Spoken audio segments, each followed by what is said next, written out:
Bismillahirrahmanirrahim. Assalamualaikum warahmatullahi wabarakatuh. Selamat pagi semuanya. Apa kabarnya di sana? Saya doakan semoga teman-teman semua selalu dalam keadaan sehat dan selalu dalam lindungan Allah Subhanahu wa taala. Teman-teman semuanya, di kesempatan kali ini saya akan membahas terkait dengan salah satu permainan dalam olahraga, yaitu permainan olahraga bola besar. Untuk materi yang nanti saya akan bahas terkait dengan olahraga sepak bola. Jadi, dalam olahraga permainan bola besar itu terbagi menjadi beberapa jenis olahraga saja. Yang saya presentasikan di sini tidak semuanya, namun saya hanya mengambil contoh beberapa saja olahraga permainan bola besar. Yang pertama adalah bola voli, kemudian bola basket, kemudian futsal, kemudian sepak takraw, rugby, dan handball. Kemudian yang terakhir adalah sepak bola.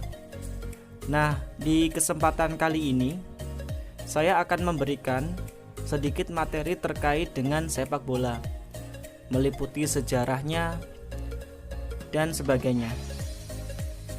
Yang pertama, pengertian sepak bola. Sepak bola merupakan salah satu jenis permainan bola besar yang dimainkan secara beregu. Pemain dalam sepak bola berjumlah 11 orang atau biasa kita sebut dengan kesebelasan. Lalu sebenarnya apa tujuan dari permainan sepak bola? Tujuan dari permainan sepak bola yaitu memasukkan bola ke gawang lawan sebanyak mungkin dan menahan atau menghalangi bola lawan supaya tidak masuk ke gawang kita. Jadi pada umumnya permainan sepak bola ditentukan yang menang atau kalah berdasarkan jumlah bola yang masuk ke gawang. Dalam artian ke gawang lawan. Semakin banyak kita memasukkan bola ke gawang lawan, maka bisa jadi kita sebagai tim yang menang. Sementara apabila gol yang kita cetak ke gawang lawan itu sedikit, maka kita bisa dikatakan sebagai tim yang kalah. Seperti itu kurang lebihnya. Lalu, dalam permainan sepak bola, itu ada beberapa teknik dasar yang harus dipelajari sebagai seorang pemain sepak bola. Yang pertama, yaitu menendang, atau biasa kita sebut dengan shooting. Teman-teman juga boleh menyebutkan dengan kicking, ya. Jadi, teman-teman boleh menyebutnya shooting ataupun kicking. Itu untuk yang teknik dasar yang pertama. Kemudian untuk teknik dasar yang kedua itu adalah menggiring. Menggiring dalam bahasa Inggris bisa disebut dengan dribbling. Kemudian teknik dasar yang ketiga yaitu mengontrol atau controlling. Kemudian yang keempat itu menyundul atau heading. Kelima yaitu mengumpan atau biasa dikenal sebagai passing. Dan yang keenam adalah lemparan ke dalam atau throw in. Jadi itu adalah beberapa teknik dasar yang akan kita juga bahas nanti di slide selanjutnya. Sebelum kita masuk ke teknik dasar, kita cari tahu dulu atau kita mengenal dulu bagaimana sejarah singkatnya sepak bola berada. Jadi, sejarah sepak bola dimulai sejak abad kedua dan ketiga sebelum Masehi, tepatnya di Tiongkok pada masa dinasti Han. Pada saat itu, sepak bola dimainkan untuk melatih fisik para tentara, sekaligus menjadi hiburan ketika perayaan ulang tahun kaisar. Bola yang digunakan pada saat itu terbuat dari usus dan kulit binatang. Sepak bola modern pertama kali berkembang di Inggris. Permainan sepak bola yang dimainkan di Inggris menetapkan peraturan-peraturan dasar dalam sepak bola. pada tahun 1365 Raja Edward III melarang olahraga sepak bola karena banyak menimbulkan kekerasan selama pertandingan. Jadi pada saat itu olahraga sempat dihentikan karena dalam pertandingannya banyak sekali menimbulkan kekerasan, terutama saat pertandingan berlangsung. Kemudian selama tahun 1800-an, permainan sepak bola dibawa oleh pelaut, pedagang, dan tentara Inggris ke berbagai belahan dunia. Jadi, perkembangan sepak bola di dunia itu salah satunya dipengaruhi oleh para pelaut, pedagang, dan tentara Inggris yang pergi ke belahan dunia yang lain, termasuk di Indonesia. Kemudian, tahun 1904, Asosiasi Sepak Bola Dunia atau kita biasa sebut FIFA didirikan di Paris, Prancis dengan beranggotakan Swedia, Swiss, Spanyol, Belanda, Belgia, dan Prancis. Kemudian pada tahun 1930, Piala Dunia mulai diselenggarakan di Uruguay yang diikuti oleh 13 tim. 7 tim diantaranya berasal dari Amerika Selatan, 4 tim dari benua Eropa, dan 2 tim berasal dari Amerika Utara. Saat ini, olahraga sepak bola menjadi olahraga paling populer di dunia, mengalahkan jenis atau cabang olahraga yang lain. Lalu kemudian, terkait dengan sarana dan prasarana dalam olahraga sepak bola. Terkait dengan sarananya sendiri, ada beberapa hal yang ingin saya sampaikan. Terkait dengan sarana, yang pertama adalah bola. Karena bernama sepak bola, jadi alat atau sarana yang paling utama adalah bola. Kemudian sarana yang kedua adalah pakaian atau jersey yang biasa kita sebut. Kemudian ada sepatu. Kemudian ada kuns. Keempat ini merupakan sarana yang ada pada olahraga sepak bola. Namun sebenarnya masih banyak lagi sarana yang bisa kalian cantumkan di sini. Namun saya hanya menjelaskan beberapa saja terkait dengan sarana pada olahraga sepak bola. Kemudian kita beralih ke prasarana. Ya, untuk prasarananya sendiri, yang pertama adalah lapangan sepak bola itu sendiri. Kemudian yang kedua itu ada gawang beserta bendera pada sudut lapangan. Itu merupakan bagian sarana dan prasarana yang ada di sepak bola. Namun tentunya di luar dari ini masih banyak sarana dan prasarana yang bisa kalian tuliskan ya, atau kalian bisa cari sendiri seperti itu. Kemudian untuk lapangan sepak bola sendiri, pada pertandingan internasional dewasa, lapangan sepak bola itu memiliki panjang yang berkisar antara 100 sampai 120 meter dan lebarnya 65 sampai 75 meter.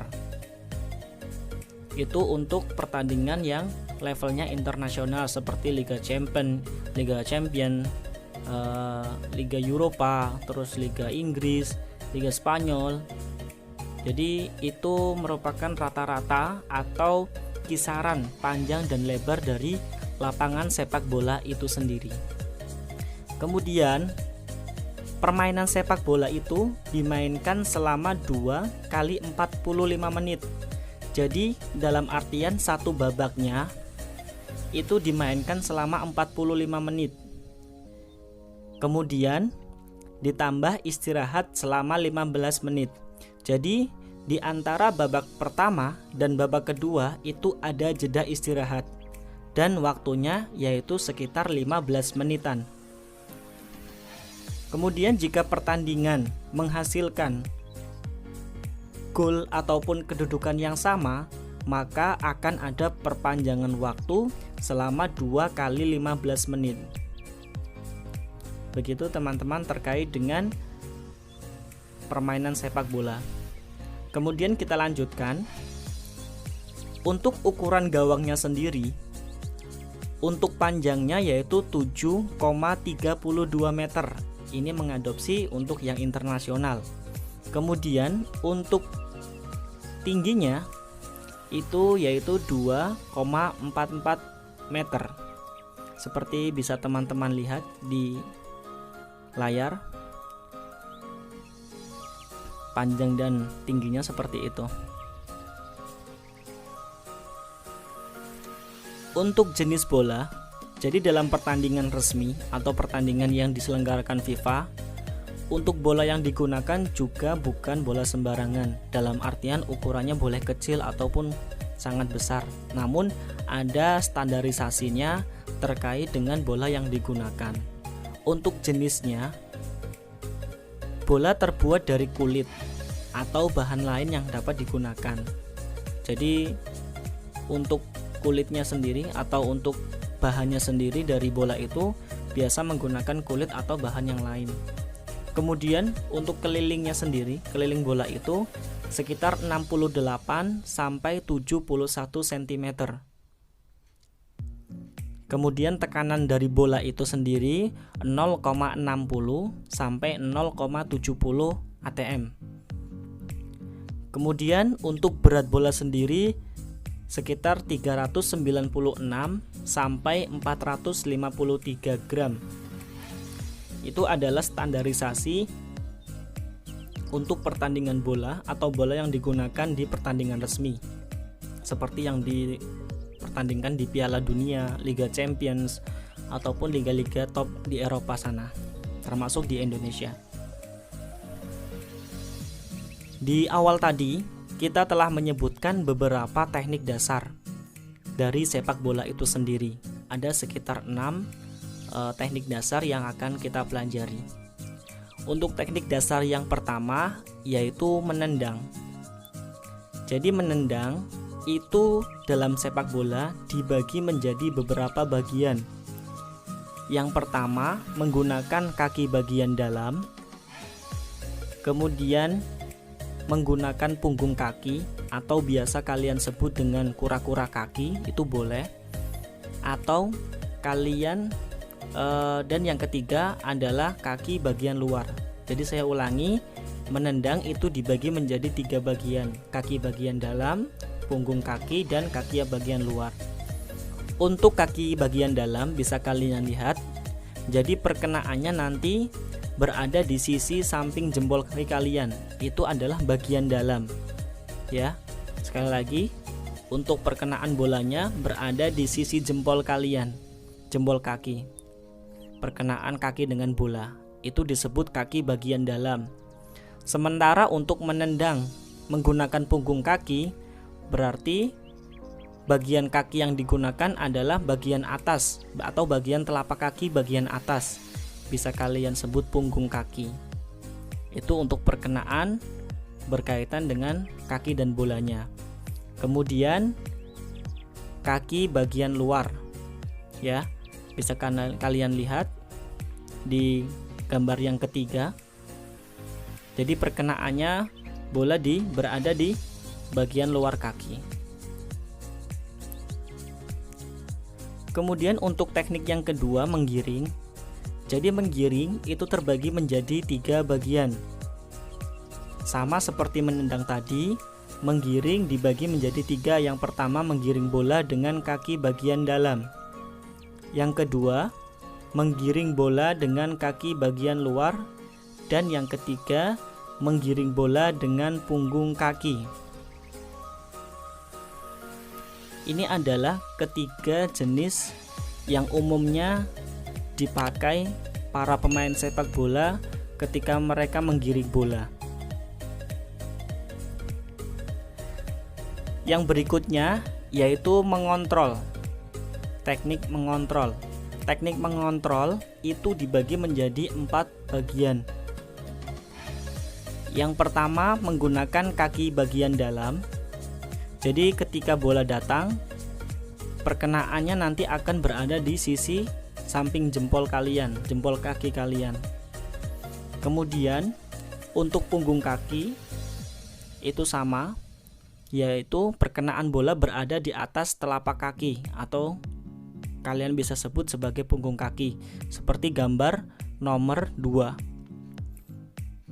Kemudian yang ketiga yaitu kaki bagian luar. Sama seperti menendang tadi atau gambar yang sebelumnya, kaki bagian luar berarti berada di sisi luar dari kaki kita. Dan yang keempat yaitu telapak kaki atau berada di bawah telapak kaki kita untuk perkenaan bolanya. Itu adalah teknik dasar mengontrol yang terbagi menjadi 4 bagian. Kemudian menyundul atau heading. Jadi teknik yang berikutnya adalah menyundul. Menyundul juga dibagi menjadi beberapa bagian. Menyundul yang pertama, menyundul bola tanpa melompat. Kemudian menyundul sambil melompat dan menyundul sambil melompat namun dari arah samping. Perkenaan bolanya pun bisa sama di bagian kepala, namun untuk arah datangnya bola itu menyesuaikan. Dalam artian ketika bola itu datang dari hadapan kalian bisa menggunakan bagian kepala bagian depan untuk menyundulnya. Kemudian kalian juga bisa menggunakan bagian samping kalian ketika memang bola datang dari arah samping badan kalian. Kalian bisa lihat pada gambar seperti itu, terbagi menjadi 3 bagian terkait dengan teknik menyundul. Kemudian teknik berikutnya yaitu mengumpan. Mengumpan atau passing dalam sepak bola terbagi menjadi 4 bagian. Yang pertama, kaki bagian dalam, kemudian punggung kaki, kemudian kaki bagian luar, dan telapak kaki. Untuk gambarnya bisa kalian lihat di layar seperti itu untuk mengumpan. Kemudian yang berikutnya yaitu melempar atau throw. Jadi melempar dalam sepak bola juga ada aturannya, tidak asal melempar saja. Kalian lihat lingkaran yang berada pada gambar itu. Jadi posisi kaki pemain sepak bola harus berada di luar lapangan, tidak boleh memasuki lapangan itu sendiri. Kemudian posisi bola ketika akan dilempar itu berada di belakang kepala, tidak boleh melempar bola itu bolanya berada di depan dada ataupun depan wajah kita. Jika ada pemain yang melakukan seperti itu, bisa jadi nanti akan diulangi lagi untuk proses pelemparannya. Seperti itu. Itu merupakan peraturan atau cara melempar dalam permainan sepak bola. Kemudian formasi pemain sepak bola. Jadi dalam formasi pemain sepak bola itu sangat banyak modelnya. Namun pada kesempatan kali ini saya hanya ingin memberikan gambaran sedikit terkait dengan formasi pemain sepak bola. Jadi formasi yang akan saya gunakan yang mungkin sudah banyak orang kenal yaitu formasi 4-4-3 ya, yang nantinya akan meliputi seperti ini. Yang pertama ada kiper ya di bagian belakang berjumlah 1 orang ya sebagai penjaga gawang atau kiper. Kemudian 4 orang atau kita biasa disebut sebagai pemain belakang atau bertahan. Kemudian ada 3 orang sebagai pemain tengah atau yang disebut sebagai gelandang. Dan 3 orang berikutnya itu sebagai pemain depan atau disebut penyerang. Jika kalian jumlah, total orang yang berada di lapangan ada 11 orang. Namun pada umumnya untuk formasi sendiri itu dihitung dari defendernya atau pemain bertahannya. Jadi semisal pada gambar ini ada 4-3-3, berarti ini yang dimaksud formasi 4-3-3. Jadi kiper tidak dihitung, seperti itu. Jadi kalian bisa cermati sendiri. Namun untuk formasi sebenarnya bisa bervariasi ya, tergantung pertandingannya melawan siapa, kemudian taktiknya seperti apa. Jadi menyesuaikan. Terkadang ada yang pemain bertahannya cuma 3, atau pemain bertahannya nambah 1 menjadi 5, terus strikernya cuma 2. Kemudian ada yang pemain gelandangnya ada berjumlah 5 ataupun 4, seperti itu.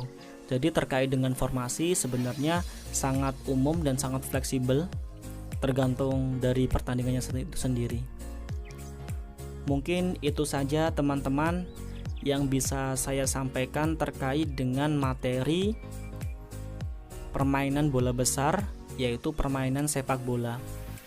Semoga yang saya berikan ini bisa bermanfaat buat teman-teman semuanya dan dapat dipahami oleh teman-teman semuanya, dan bisa untuk belajar teman-teman di rumah. Tentunya dalam video yang saya buat ini banyak kekurangannya, maka dari itu saya memohon maaf dan terima kasih sudah menonton videonya.